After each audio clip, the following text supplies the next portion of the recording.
Innal hamdalillah nahmaduhu wa nasta'inuhu wa nastaghfiruh wa na'udzu billahi min shururi anfusina wa min sayyiati a'malina man yahdihillahu fala mudilla lahu wa man yudlil fala hadiya lahu. Asyhadu an la ilaha illallah wahdahu la syarika lahu wa asyhadu anna Muhammadan 'abduhu wa rasuluh. Qala Allah Ta'ala fi Kitabil Karim, ya ayyuhalladzina amanu taqullaha haqqa tuqatih wa la tamutunna illa wa antum muslimun. Ya ayyuhan nas ittaqu rabbakum alladzi khalaqakum min nafsin wahidah wa khalaqa minha zawjaha wa batha minhuma rijalan katsiran wa nisaa. Wattaqullaha alladzi tasaaluna bihi wal arham innallaha kana 'alaykum raqiba. Ya ayyuhalladzina amanu taqullaha wa qulu qawlan sadida yuslih lakum a'malakum wa yaghfir lakum dhunubakum wa man yuti'illaha wa rasulahu faqad faza fawzan 'azima. Amma ba'd. Fa inna ahsanal hadithi kitabullah ta'ala wa khairal huda huda Muhammadin sallallahu alaihi wasallam. Syarrul umuri muhdatsatuha wa kullu muhdatsatin bid'ah wa kullu bid'atin dhalalah wa kullu dhalalatin finnar. Ma'asyiral muslimin rahimakumullah taala. Usikum bi nafsi taqwallah azza wa jalla. Saya wasiatkan khusus kepada diri saya sendiri dan juga kepada yang hadir di tempat yang mulia, di hari yang mulia, agar senantiasa bertakwa kepada Allah Jalla wa'ala, di mana takwa itu adalah al-imtithal bil awamir, melaksanakan dari semua perkara-perkara yang Allah Subhanahu wa taala perintahkan, wajtinabun nawahi, dan menjauhi dari semua perkara yang Allah Jalla wa'ala larang. Maka jika seseorang sudah meraih terhadap sikap apa yang menjadi ciri-ciri orang yang bertakwa, maka sudah barang tentu dia akan berhasil, akan sukses, beruntung, bahagia, karena hanya orang-orang yang bertakwa lah yang layak untuk diberikan predikat yang seperti itu. Maka Allah Jalla wa'ala dari firman-Nya yang mulia yang senantiasa Rasulullah SAW dengungkan di setiap kali khutbahnya adalah panggilan dan seruan kepada orang-orang yang beriman. Sebagaimana tadi khatib bacakan, ya ayyuhalladzina amanu taqullaha haqqa tuqatih wa la tamutunna illa wa antum muslimun. Hai orang-orang yang beriman, bertakwalah kalian kepada Allah Jalla wa ala dengan ketakwaan yang sebenar-benarnya takwa, wa la tamutunna illa wa antum muslimun, dan jangan sekali-kali kita mati terkecuali kita dalam keadaan beragama Islam. Dan ini adalah panggilan yang Allah seru bagi orang yang sudah memiliki iman di dalam dada. Agar apa? Agar bagaimana iman itu berbuah menjadi sebuah kelakuan dan amal yang baik. Maka bertakwa kepada Allah Jalla wa'ala dengan sebenar-benarnya takwa tersebut bukan hanya di ucapan saja, di lisan saja, di tulisan status saja, atau di angan-angan yang ada di dalam mimpi. Maka takwa yang sebenarnya, yang menjadi sebuah wasiatnya Allah, wasiatnya Rasulullah, dan juga wasiatnya para sahabat ridwanullah alaihim ajmain, mereka senantiasa ketika mengatakan wasiat adalah wasiat bertakwa kepada Allah Jalla wa'ala. Dan takwa itu tentunya adalah seorang hamba dia akan berupaya untuk mensyukuri nikmat. Karena kufur nikmat ini termasuk dosa yang paling besar dan termasuk dari syirik. Syirik nikmat yang Allah Jalla wa'ala wanti-wantikan kepada semua. Agar apa? Agar kita tidak selalu mengeluh bahkan kufur terhadap nikmat yang Allah Jalla wa'ala berikan. Maka mengingat Allah Subhanahu wa ta'ala dengan segala kondisinya, baik dia di rumah Allah Subhanahu wa ta'ala, di jalan, bahkan di atas tempat tidur, bahkan juga di tempat-tempat yang selain itu, agar kita tidak melupakan Allah Jalla wa'ala. Maka kata Allah Jalla wa'ala, jangan kalian mati kecuali dalam keadaan berserah diri di dalam agama Islam ini. Hadirin a'azani Allah wa iyyakum rahimani wa rahimakumullah ta'ala. Dan kita terasa bahwa bulan Dzulqa'dah yang sekarang tinggal kita beberapa hari lagi menuju kepada bulan Dzulhijjah, di mana ketika bulan Dzulhijjah maka tentu kita akan menjadikan adanya suatu pertanyaan, ada apa dengan bulan Dzulhijjah dan apa yang harus dipersiapkan. Masyiral muslimin rahimani wa rahimakumullah ta'ala. Dari beberapa waktu kemarin kita melihat bagaimana manusia menyambut dengan gegap gempita, melampiaskan segala kegembiraan, dicurahkanlah isi hatinya, di mana mereka tatkala ada pekan-pekan olahraga, baik itu Piala Dunia ataupun yang lain, ataupun hiburan-hiburan yang mendatangkan artis dari luar negeri dengan tiket yang seharga 11 juta. Mereka menyambut dengan hal tersebut. Lalu kenapa di awal bulan Dzulhijjah yang Allah Subhanahu wa ta'ala sendiri bersumpah di dalam surah Al-Fajr, wal fajr wa layalin 'ashr, demi fajar dan demi malam yang 10. Allah bersumpah demi fajarnya dan dengan malam yang 10. Sebab sepertinya kita tidak melihat akan adanya persiapan yang Allah Subhanahu wa ta'ala seperti kita menyambut pada bulan Ramadan. Dan tentunya kita melihat di mana-mana kajian misalkan dalam rangka menghidupkan bulan Ramadan. Bahkan televisi serta semua media massa maupun iklan menampakkan informasi bahwa kita akan memasuki bulan Ramadan. Dan masih promosinya, baik itu untuk bisnis ataupun yang lainnya. Walaupun dari sebagian mereka ada yang memanfaatkan Ramadan hanya untuk bisnis, untuk melakukan dagangan mereka, tetapi ketika mereka mengiklankan tentu akan berpas-pasan dengan adanya Ramadan. Dan di bulan Dzulhijjah ini, untuk 10 hari di awal bulan Dzulhijjah seakan-akan tidak ada apa-apa yang kita rasakan, dan kita lihat juga tidak ada sambutan-sambutan yang berkaitan dengan bulan Dzulhijjah, kecuali berangkatnya jamaah haji,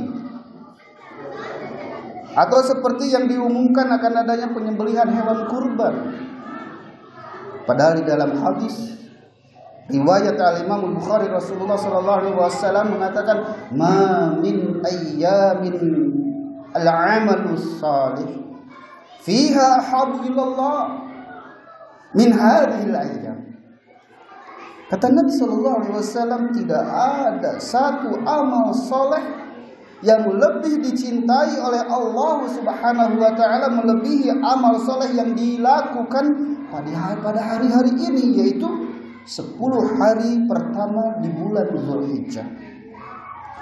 Maka dari 365 hari 1 tahun ini, azanillahu wa yakum, para hadirin, dari ternyata 10 hari pertama di bulan Dzulhijjah ini sangat istimewa, Yang kita perlu mengenalkannya kepada masyarakat, menyampaikan hadis ini, memasang-masang di jalanan agar masyarakat tahu bahwa 10 hari di bulan Dzulhijjah itu termasuk dari sebuah amalan-amalan yang lebih Allah cintai. Maka seperti yang kita tahu, ternyata mayoritas penduduk Indonesia adalah kaum muslimin, yang kita sampaikan pada hari-hari yang sangat, bahkan tidak tertandingi dengan amalan-amalan soleh di hari lainnya. Yang ini jarang kita tanamkan di dalam hati. Bahkan ketika Rasulullah SAW mengatakan kabar demikian, maka para sahabat pun mengatakan, dari hadis yang tadi kata Rasulullah SAW, para sahabat pun berkata kepada Rasulullah, "Ya Rasulullah, wahai Rasulullah, walal jihad fisabilillah." Tidak pula jihad di jalan Allah. Maka Nabi SAW mengatakan, "Qala wala jihad fisabilillah illa rajulun kharaja bi nafsihi wa malihi falam yarji' min dzalika bisyai'." Maka kata Rasulullah SAW, tidak pula jihad di jalan Allah kecuali orang yang berangkat jihad dengan jiwanya, dengan hartanya, namun dia tidak ada yang kembali satupun, dalam arti mati. Artinya ketika dia sudah mati, maka dia sudah mendapatkan sebuah gelar syahid, dan itu tidak didapatkan. Mengapa para sahabat membandingkan dengan jihad? Dari amalan-amalan 10 Dzulhijjah Rasulullah membandingkan dengan jihad, dan para sahabat pun bertanya, karena tatkala ada seorang sahabat yang bertanya kepada Nabi SAW, "Ma ya'dilul jihad fi sabilillah azza wa jalla?" Qala la tastati'una. Qala fa'adu alaihi maratain aw thalatha. Kullu dhalika yaqul la tastati'una. Wa qala fi tsalitsah mislul mujahid fi sabilillah kama salis saimil qa'im al-qanit fi ayatillah la yaftaru min siyami wala salati hatta yarji'a al-mujahid fi sabilillah ta'ala. Kata Rasulullah sallallahu alaihi wasallam, amalan apa yang setara dengan jihad fi sabilillah? Nabi sallallahu alaihi wasallam berkata, kalian tidak bisa. Artinya kalian tidak bisa mengerjakan amalan yang setara dengan jihad. Karena al-jihad adalah puncaknya Islam. Jihad fisabilillah itu adalah puncaknya Islam.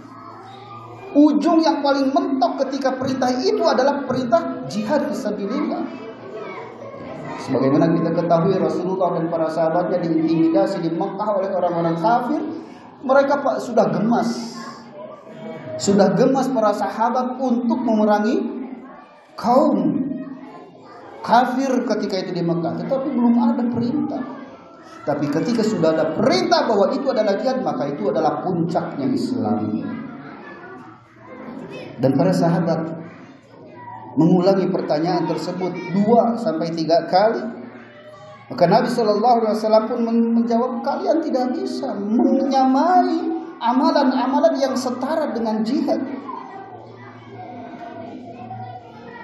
Maka Nabi SAW ditanya juga pada kali yang ketiga, maka Nabi pun mengatakan, perumpamaan orang yang berjihad di jalan Allah itu seperti orang yang saum, orang yang sholat, orang yang khusyuk membaca ayat-ayat Allah. Dia tidak berhenti dari saum dan sholat sampai orang yang berjihad di jalan Allah Subhanahu wa ta'ala itu kembali. Maka para sahabat bertanya kepada Rasulullah SAW tentang fadilah dari keutamaan 10 hari pertama di bulan Dzulhijjah. Apakah berjihad di jalan Allah tidak dapat menandingi amal soleh di 10 hari pertama bulan Dzulhijjah? Maka kata Nabi SAW, walal jihad fisabilillah, itu tidak sama pahalanya dengan jihad fisabilillah dari 10 hari pertama di bulan Dzulhijjah. Itu tidak sama, kata Rasulullah SAW. Illa rajul, kecuali seorang laki-laki yang keluar pergi ke medan perang dengan membawa jiwanya, hartanya, falam yarji min zalika bisyai, dan dia tidak kembali dari medan perang itu ke rumahnya, artinya dalam keadaan gugur di medan perang. Hadirin azzakum, maka kita mengingat di Ramadan kemarin kita sibuk mencari malam Lailatul Qadar, maka seharusnya juga kita sibuk mencari fadilah, keutamaan amal-amal saleh yang melebihi dari jihad itu sendiri, yaitu di 10 hari pertama di bulan Dzulhijjah. Kenapa di sana ada sebuah amalan yang Allah Subhanahu wa taala lebihkan di amal soleh? Karena di hari itu adanya Arafah, ada hari Arafah. Sebagaimana kita tahu bahwa saum Arafah adalah saum yang dapat menghapuskan dosa setahun yang lalu dan setahun yang akan datang. Sebagaimana kita di bulan Ramadan mengharapkan istighfar kepada Allah Subhanahu wa taala diampuni setahun yang telah lalu dan yang akan datang. Maka kebanyakan dari hal tersebut amalan-amalan yang hanya menghapuskan dosa setahun yang lalu, tapi ada di 10 hari pertama bulan Dzulhijjah, maka ada harapan dihapuskannya dosa pada tahun selanjutnya. Maka di situ pun, di hari Arafah itu pun ada wukuf, di mana jamaah haji di Arafah itu, sebagaimana Allah Subhanahu wa taala membanggakan kepada para hambanya di hadapan para malaikat. Karena sejatinya para malaikat itu tatkala Allah Jalla wa'ala hendak menciptakan manusia, mereka sempat mempertanyakan tentang makhluk yang hendak Allah Subhanahu wa taala ciptakan tersebut. Dan dibakukan di ayat yang mulia. Wa iz qala rabbuka lil malaikati inni ja'ilun fil ardi khalifah. Qalu ataj'alu fiha ma yufsidu fiha wa yasfiku ad-dima wa nahnu nusabbihu bihamdika wa nuqaddisu lak. Qala inni a'lamu ma la ta'lamun. Inilah ketika Rabbmu berfirman kepada para malaikat, sesungguhnya aku hendak menjadikan seorang khalifah di muka bumi, mengganti di muka bumi. Mereka berkata, mengapa engkau akan menjadikan khalifah di bumi itu makhluk yang senantiasa membuat kerusakan di muka bumi dan juga menumpahkan darah berperang, padahal kami, kata malaikat, senantiasa bertasbih dengan memujimu, mensucikan engkau. Maka Allah Jalla wa'ala mengatakan, sesungguhnya engkau, kalian, maksudnya para malaikat, tidak mengetahui apa yang tidak. Sesungguhnya aku, kata Allah, aku mengetahui apa yang tidak kamu ketahui. Maka di hari Arafah, Allah Subhanahu wa taala berbangga-bangga dengan hambanya di hadapan malaikat dan menunjukkan kepada para malaikat itu, di mana Rasulullah sallallahu alaihi wasallam bersabda, "Fa idza waqafa bi Arafah fa inna Allah 'azza wa jalla yanzilu ila as-sama' ad-dunya fa yaqul unzuru ila ibadi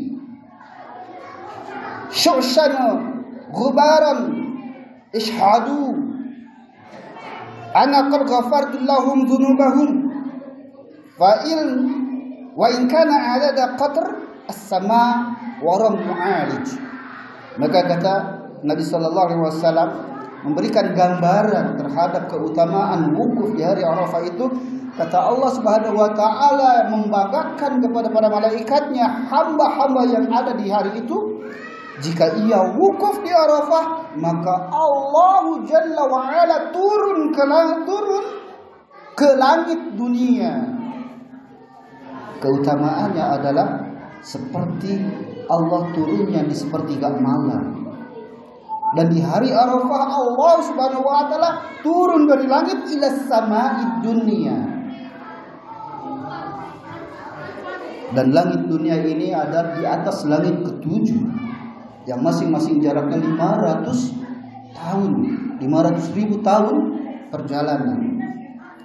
Maka kata Allah Subhanahu wa taala berbangga kepada para malaikat itu dengan mengatakan, lihatlah hamba-hambaku, mereka datang memenuhi panggilanku dalam kondisi rambut semrawut penuh dengan debu.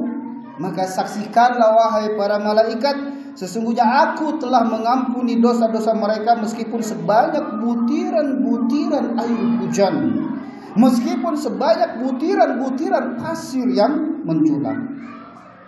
Maka apa persiapan kita untuk menghadapi dari 10 hari pertama bulan Zulhijjah? Mereka yang pergi haji, mereka mendapatkan kemuliaan itu. Apakah yang tidak melakukan haji tidak mendapatkan kemuliaan? Yang tentunya yang berangkat haji alhamdulillah.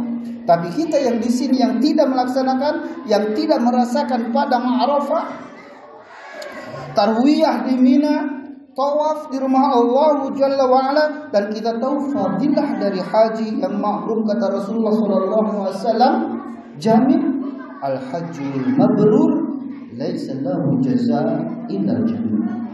Haji orang-orang yang mabrur maka tidak ada balasan bagi dia terkecuali surga. Maka Rasulullah SAW bersabda tentang orang-orang yang hajinya mabrur dengan mengatakan, man hajja lillah falam yarfus walam yafsuq raja'a ka yaumin waladathu ummu.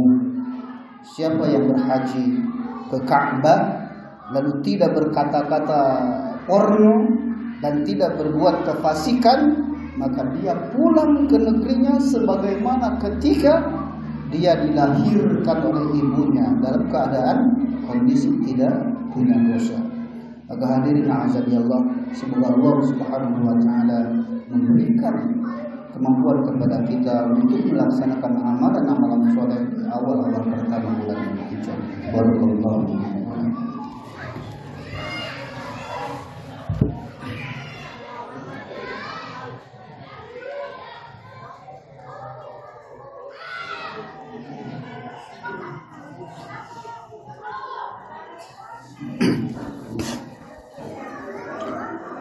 Alhamdulillah hamdan katsiran tayyiban mubarakan fihi kama yuhibbu rabbuna jalla wa ala.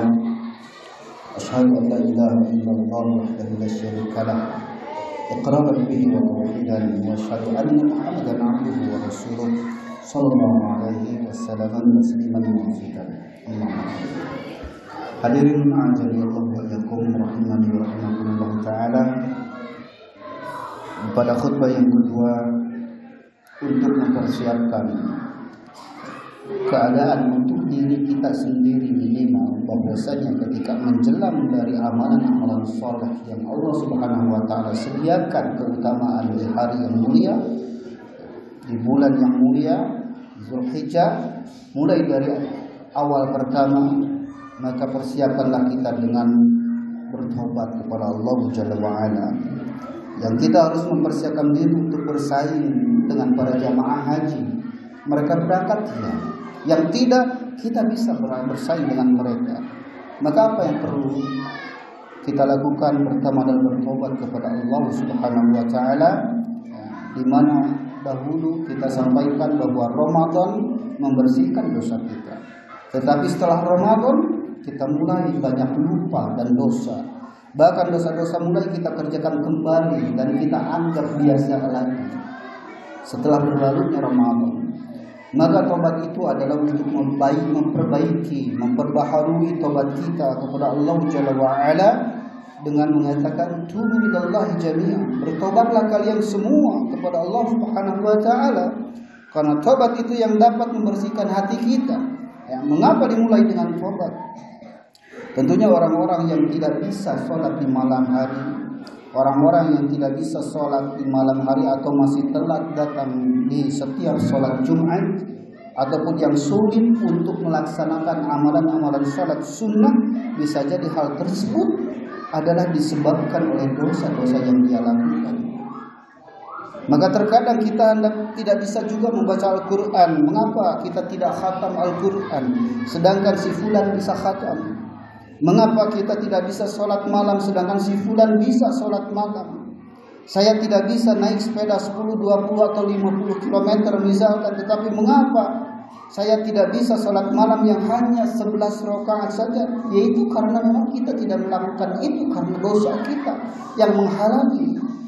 Maka Rasulullah SAW pernah bersabda, "Innal 'abda idza akhta khati'ah nukitat fi qalbihi nuqtatun sauda fa idza huwa naza'a wastaghfara wa taba suqila qalbuhu." Seorang hamba apabila dia telah melakukan sebuah kesalahan atau melakukan dosa, maka akan ada titik dalam hatinya, sebuah titik hitam, noktah hitam. Apabila ia meninggalkannya dan meminta ampun serta bertobat, maka hatinya dibersihkan kembali. Begitu dan begitu. Maka disinilah tatkala kita beristighfar dan bertobat, dibersihkan hatinya. Tetapi sebagian kita bukan bertobat dan beristighfar, dan besoknya dia malah menambah lagi dan terus bertambah dosa lagi.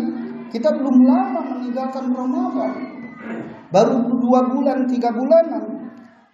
Coba kita bermuhasabah kepada diri kita, berapa banyak dosa yang kita kerjakan setelah Ramadan. 2 bulan Ramadan kemarin, 2 bulan kemarin. Maka untuk menghadapi 10 hari pertama di bulan Dzulhijjah, agar apa? Agar kita mampu berlomba-lomba di dalamnya, beristighfar dan bertobat kepada Allah Azza wa Jalla. Yang kedua adalah kita berupaya untuk meninggalkan maksiat. Di mana kemaksiatan, tobat dari yang lalu, mempersiapkan diri untuk menjauhi perbuatan dosa. Perbuatan dosa itu adalah berbuat dosa di bulan-bulan haram, karena kita sudah masuk perkara bulan-bulan haram.